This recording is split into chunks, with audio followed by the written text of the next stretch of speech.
Hello, hello, hello, hello. Kakain tayo ng tanghalian. Mayroon tayong rice, mayroon tayong okra, at mayroon tayong pritong isda. Ayan oh, isang pirasong pritong isda.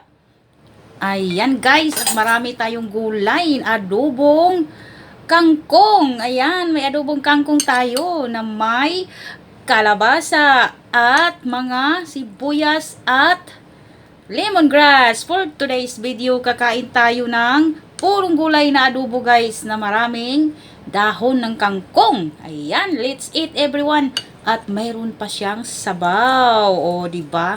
'Yun ang pinaka mahalaga, at mayroong sabaw. May drinks tayo dito na coffee na may gatas at maraming yelo. At ito yung ating tubig. May tubig tayo, medyo malamig guys. Ayan. I'm using my hands. Magkakamay tayo for today's video. Magkakamay tayo. Ayan. Ayan. Napaka lambot ng ng okra. Oh.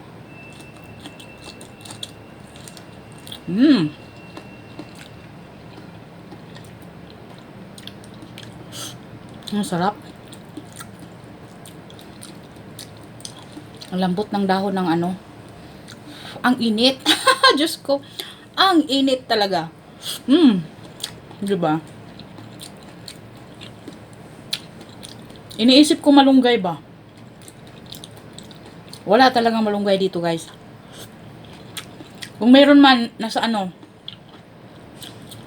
nasa Central. Galing pa rin ng Pilipinas. Pag ibenta nila ay napakamahal. Diyos ko. Napakamahal ang malunggay nila. Nagbiyahe pa kasi daw. Sabi, biyahe pa ito. Ang ating maligat na mainit na kalabasa.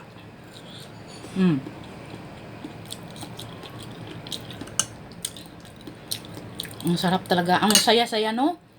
Kapag ang ulam ay gulay lang. Walang kahit ano. Adubuhin mo lang ba? Lagyan mo lang ng toyo. Mga sauce. Mga pampalasa ng konti. Ang sarap. Okra, oh. Malambot. Bata pa siya.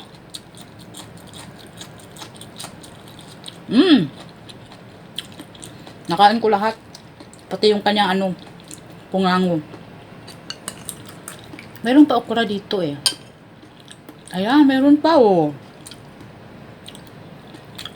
Sarap ang dahon ng kangkong. Ang init. Oh, kasi kaluluto lang niya guys. Masarap siya lalo mainit. Yung isda.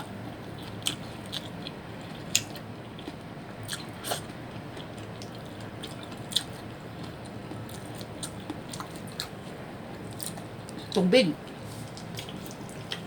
Di ari talaga walang tubig.